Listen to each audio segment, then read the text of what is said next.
Hello friends, I'm Debjyoti Acharyya. Welcome to my channel. This is the unboxing video of the new Realme 3. Let me first tell you the specs of this device. This device comes with a large 19:9 6.2-inch HD Plus display with Corning Gorilla Glass support. It comes in a variety of three colors that are red and blue, dynamic black and classic black. Under the hood, it's powered by MediaTek Helio P70 chipset and Mali 72 GPU for graphical duties. It comes in 3GB RAM with 32GB storage and 4GB RAM with 64GB of storage depending on the price you pay. It sports a large 4230 mAh battery, and in connectivity it comes with dual SIM 4G standby, Bluetooth 4.2 and dual band Wi-Fi support. It has a dual camera setup of 13 plus 2 megapixel at rear side and a 13 megapixel single camera at the front.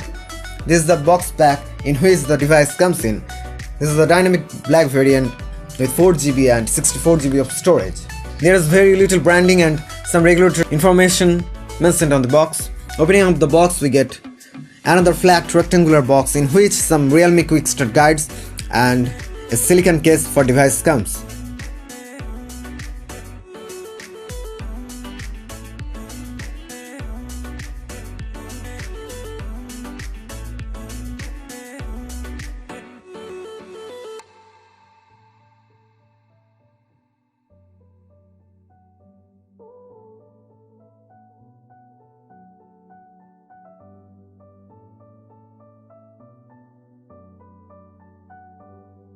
Now this is the device itself.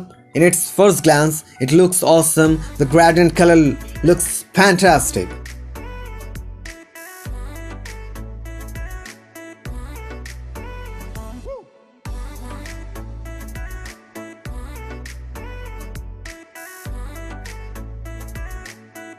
Let's put it into the case and keep it aside for a moment.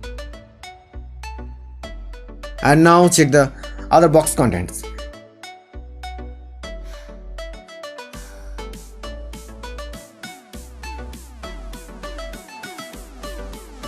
This is a USB to micro USB cable for charging and transferring data. I would love to see USB-C type on this device.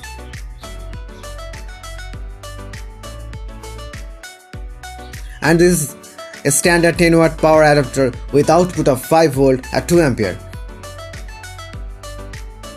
Now coming to the device, let's turn it on and set it up. In the meantime, let's check the button placements and the physical aspects of this device. To the front, we can see the large display with minimal bezels and small chin.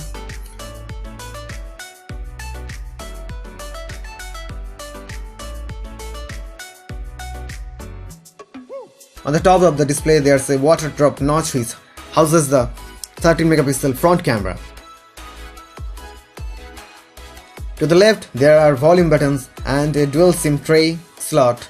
On the top side, there's nothing. To the right, there is the power button,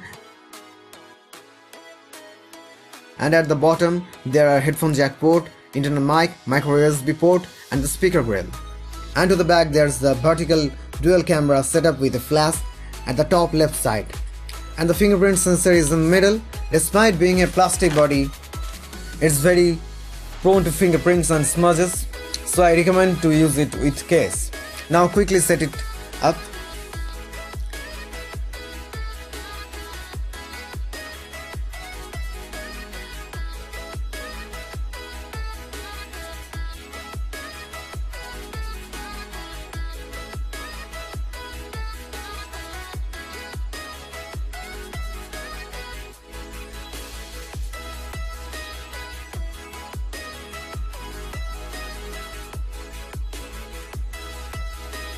It comes with ColorOS 6 out of the box. In default, it has the app drawer now.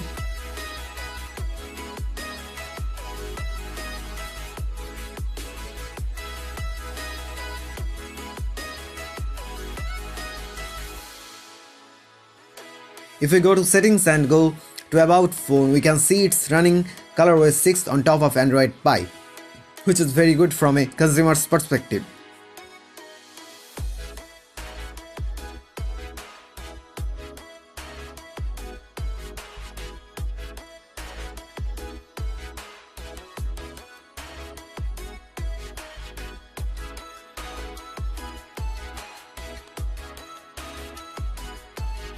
In first impression, it seems smooth, fast and fluid.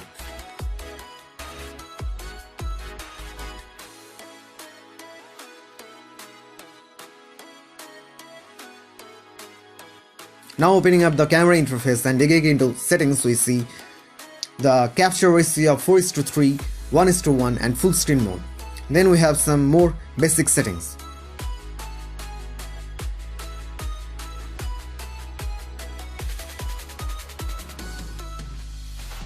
We have nightscape, panorama, X mode, and then we have portrait and video.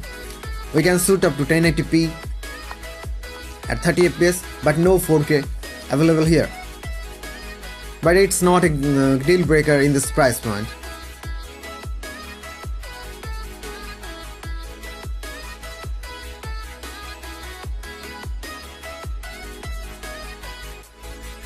Then there are some filters can be seen and a toggle to turn on chroma boost, which is basically a mode for boosting up the saturations of your capturing objects. Now just quickly check the fingerprint sensor.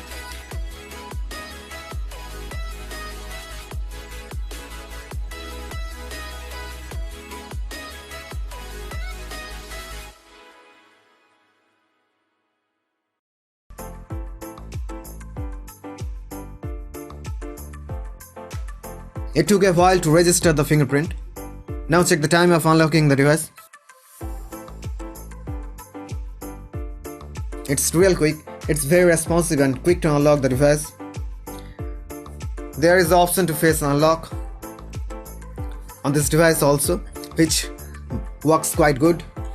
Though it's not a good secure way to lock your device. For now it's all. Here are some camera samples for your reference. I'll make a separate dedicated camera review for this device. Stay tuned for that. Hope you liked watching this video.